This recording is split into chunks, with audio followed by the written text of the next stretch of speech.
Bayangkan, kamu hidup di kota paling modern di dunia. Kota yang penuh dengan perpustakaan, rumah sakit canggih, kanal air yang rapi, dan pasar yang menjual barang-barang dari seluruh penjuru bumi. Tiba-tiba, muncul kabar bahwa di ufuk timur ada badai manusia yang sedang bergerak menuju kotamu.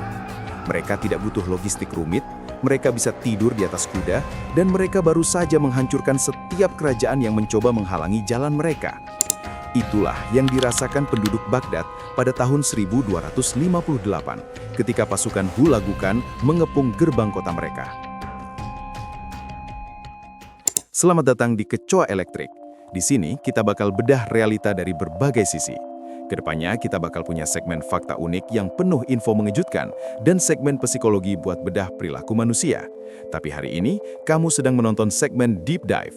Kita akan masuk ke salah satu lembaran paling hitam dalam sejarah peradaban Islam.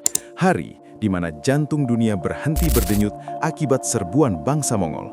Mari kita bedah kehancuran Baghdad.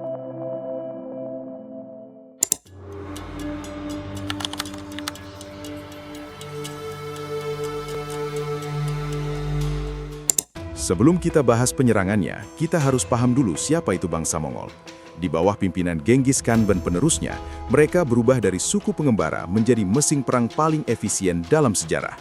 Mereka menggunakan taktik psychological warfare, istilah buat perang urat saraf. Mereka seringkali menghancurkan satu kota secara total hanya untuk mengirim pesan ke kota berikutnya, menyerah atau rata dengan tanah. Pasukan mereka sangat mobil karena setiap prajurit punya 3-4 kuda. Jadi saat satu kuda lelah, mereka tinggal ganti kuda lain tanpa harus berhenti. Kecepatan ini bikin musuh seringkali kaget karena tiba-tiba pasukan Mongol sudah ada di depan mata sebelum mata-mata sempat memberi kabar. Nah, tapi ada satu hal yang sering dilupakan sejarah. Baghdad sebenarnya punya tembok yang sangat kuat dan pasukan yang cukup banyak. Tapi kenapa kota sekuat itu bisa jatuh hanya dalam waktu 13 hari? Ternyata ada drama pengkhianatan dan rasa percaya diri yang terlalu tinggi dari sang khalifah yang bikin pertahanan mereka lumpuh dari dalam. Kita akan bahas siapa sosok orang dalam yang membukakan pintu buat Mongol nanti di bagian akhir, tapi sebelum itu, kita lihat dulu apa yang terjadi saat perang dimulai.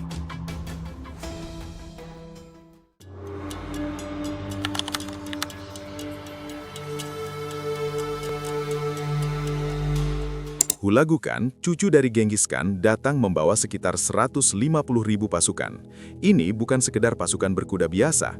Dia membawa insinyur-insinyur dari Cina yang ahli dalam membuat siege engines, istilah buat alat pengepung seperti ketapel raksasa, manjanik yang bisa melontarkan batu besar dan bola api. Khalifah Al-Mustasim di Baghdad awalnya meremehkan ancaman ini.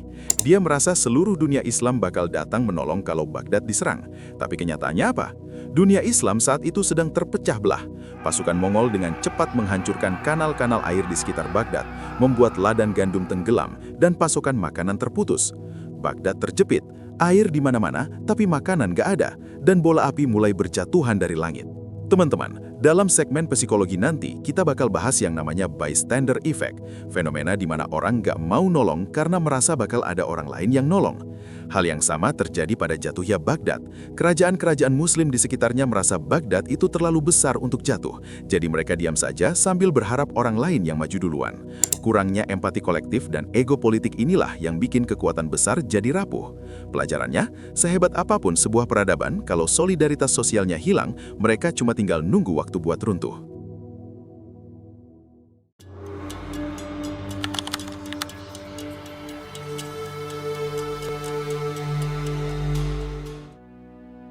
Setelah tembok Baghdad jebol pada Februari 1258, terjadilah pembantaian yang gak terbayangkan.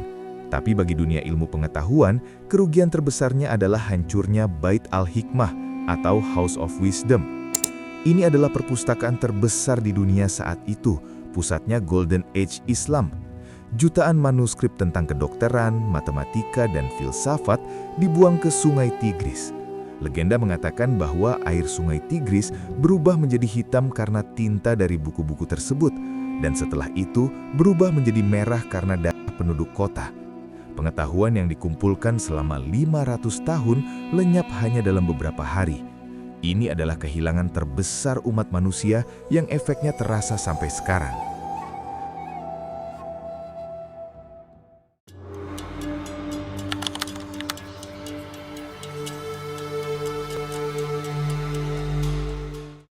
Menariknya, Mongol sebenarnya nggak punya agenda buat menghancurkan agama. Mereka cuma pengen kekuasaan dan harta. Secara sosiologis, Mongol itu sangat toleran. Di pasukan Hulagukan sendiri banyak orang Kristen Nestorian dan bahkan penasehatnya ada yang orang Muslim. Tapi karena Baghdad melawan dan tidak mau menyerah secara sukarela, Mongol menjalankan SOP perang mereka, total annihilation, penghancuran total. Bagi Mongol, kota yang melawan adalah kota yang tidak punya hak untuk ada. Jadi, kehancuran itu lebih karena alasan militer dan politik daripada alasan kebencian terhadap agama.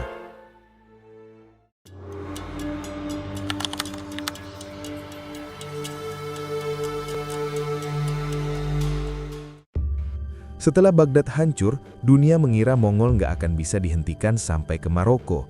Tapi 2 tahun kemudian, 1260, terjadilah pertempuran Ain Jalut di Palestina. Disinilah pasukan Mamluk dari Mesir berhasil melakukan hal yang dianggap mustahil, mengalahkan pasukan inti Mongol dalam pertempuran terbuka. Mereka menggunakan taktik feint retreat, pura-pura lari buat memancing Mongol ke jebakan. Ain Jalut adalah titik balik sejarah. Sejak saat itu, ekspansi Mongol ke arah barat berhenti, dan dunia Islam pelan-pelan mulai bernafas kembali.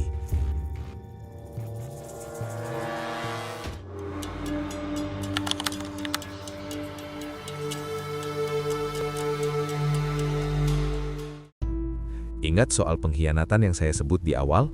Sosok itu adalah Ibnu al-Alqami, Perdana Menteri atau Wazir Sang Khalifah. Konon, dia merasa sakit hati karena Khalifah lebih mendengarkan penasehat lain yang sering memicu konflik internal. Al-Alqami menjalin komunikasi rahasia dengan Hulagukan. Dia meyakinkan Khalifah buat mengurangi jumlah pasukan tentara untuk menghemat anggaran. Padahal itu adalah jebakan supaya Baghdad makin lemah saat Mongol datang. Dia berharap kalau Mongol menang, dia bakal tetap jadi menteri. Tapi apa yang terjadi? Setelah Baghdad jatuh, Hulagukan justru mengeksekusinya karena dianggap sebagai pengkhianat yang gak setia sama tuannya sendiri. Ini adalah pengingat pahit, musuh paling berbahaya bukan yang ada di luar tembok, tapi yang makan di satu meja dengan kita.